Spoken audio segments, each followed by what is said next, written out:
Quite a mixed bag of papers. Anything you found interesting? Oh yes, I've had a good look through them. Sunday Mirror, page 9, BBC, Radio 1 has decreed that pop music began in 1990. Crisis-torn Radio 1 is banning golden oldies. I mean, what a way to celebrate poor old Elvis's 60th birthday. I mean, there's the king of pop and he can't even be played on Radio 1. No wonder they're losing millions of their audience. I mean, it really is tragic, isn't it? Because Radio 1 are having a few problems. They've lost their top DJ as well this week.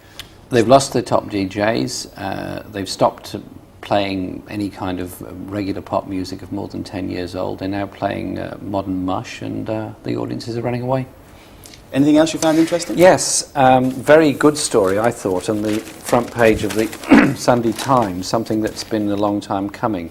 Car ban in city centres to crack down on pollution. I mean, in London, a fifth of our children are suffering from some degree of asthma.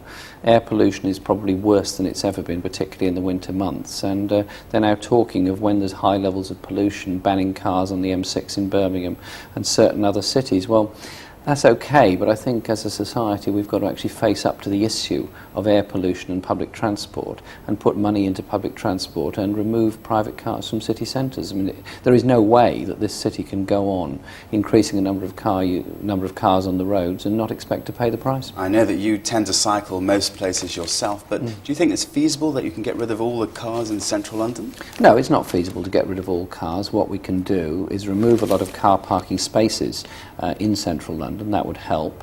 Improve public transport and particularly improve rail transport. There's an awful lot of underused and unused railway lines around London, and I think that way things could improve. It really is a nonsense that people should be driving into central London. I live in Archway, and every morning the Archway Road's full of cars with one driver in. Anything else? Yes. The Sunday Telegraph front page story, which runs well into the paper, angry Ulster Unionists menace Tory majority in Westminster. Well, it's a very interesting political situation we're now in. We have a Tory government that's lost its majority in Parliament through the withdrawing of the whip on the 9 Tories. And then we've got the Ulster Unionists who supported Major over the Maastricht Treaty and indeed kept him in office.